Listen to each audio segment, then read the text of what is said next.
Today we're talking about section 6.2 in the pre-algebra text, and it's all about circles. And they're going to really kind of go over all of the things we know about circles as a review, assuming that we've seen circles in previous math classes, and so we're going to kind of run through these as just a quick refresher. So first and foremost, we know the circle looks like this. It has usually the center of the circle labeled, and there are various parts of the circle. It doesn't really have sides like a traditional polygon. It just has one continuous curve. So some of the parts of our circle that we should know.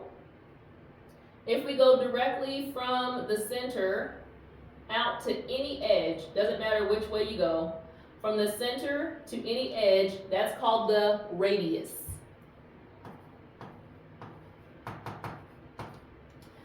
If we were to go from edge to edge through the center,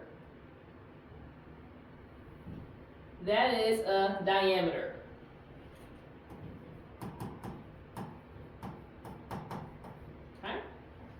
We know that the radius is exactly half the length of a diameter because a diameter really is two radii put together.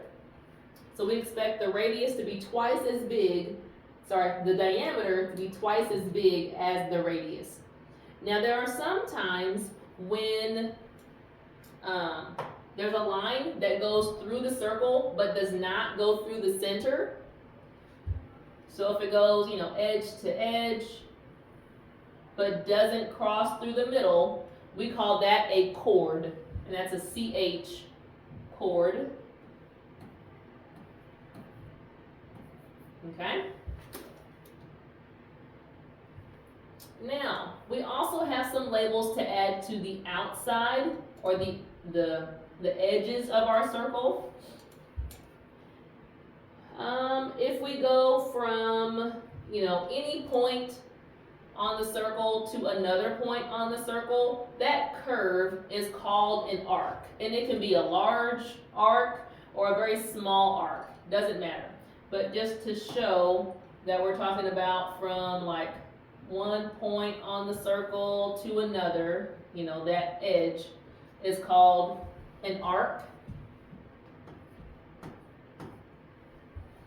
Now there are specific kinds of arcs. If you have an arc that is exactly half of the circle, so it goes, halfway around. Let's say it went from here, halfway around the circle to here. We call that a semicircle.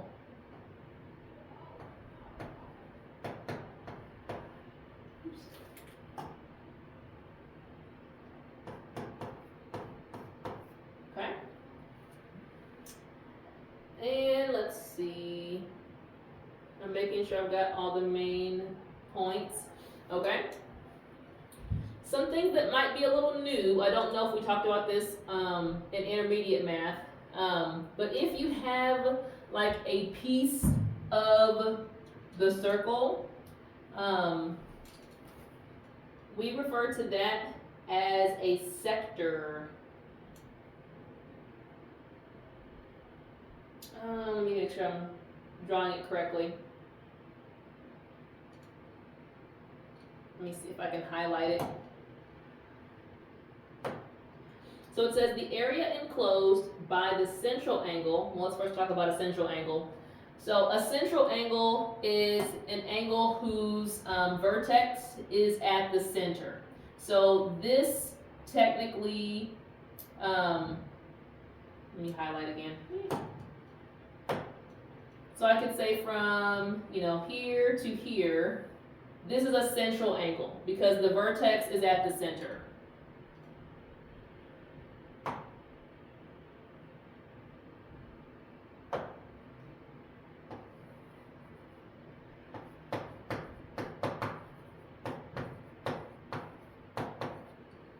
Now, if we have a central angle and it says the area enclosed by a central angle and its intercepted arc is called a sector.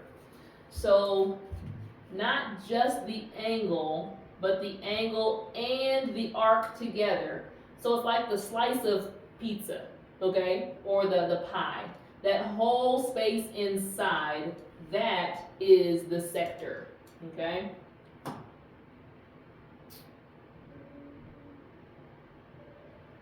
I don't know how well it will show up on the screen. I'm trying not to pick reds. Reds don't do well, but all of this in here, a central angle and all the way to the edge, that's a sector.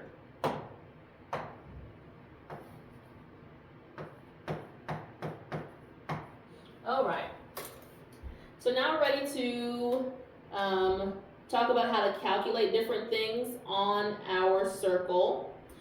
We can find the circumference, which is kind of like the perimeter of a shape, but for a circle, it's called a circumference, and we can recall that formula.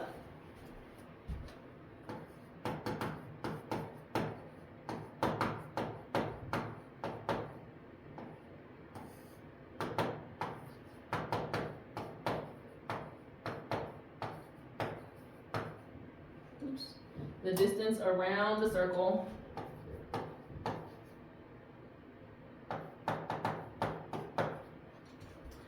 And they usually give us two versions of it. We have one version if we know the radius, which is, well, we'll do the diameter first. Pi times the diameter if we know all the way across, or 2 times pi times the radius, which basically says if you know the radius, take it times 2 and then take it times pi. Now we also need to note that pi, that little symbol there, we know it is an ongoing number that does not have any pattern or repeating. We usually represent it two ways, and I should probably put the wavy line, right? Because it's about 3.14, because we're not including the extra numbers, or as a fraction, 22/7, okay? As the two ways to represent pi. All right, so the first example is 6.2a on page 240. And it says to find the circumference, and the first one gives us the radius. So if the radius is 4 inches, they want us to plug it in. Obviously, if they give us the radius, we know we need to use this formula, not this one. So I'm going to say circumference equals 2 times pi times 4. Now, I could have put 3.14 in there also. I would do 2 times 4, which is 8, and then take that times our 3.14. And if we calculate that out, making sure we have 2 decimal points, 2 places of decimal, we'll still say that it's rounded, but we're going to keep the numbers 25.12. And we'll say that it's inches. This is not an area, so it's not square inches. It's a circumference, which is the distance around, so it's just inches.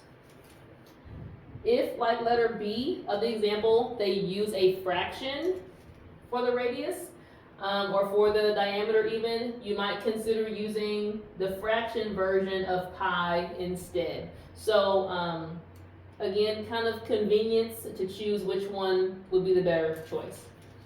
To find area, we know the formula for area. I'll squeeze it down here.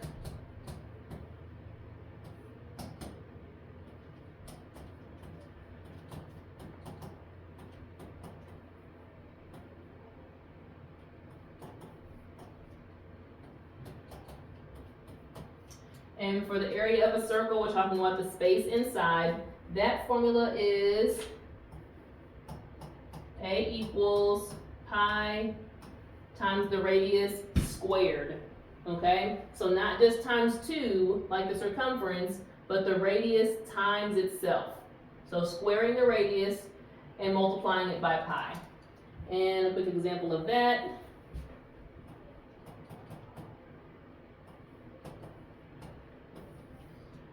Has that the radius of 8 feet would go here. Then I can use 3.14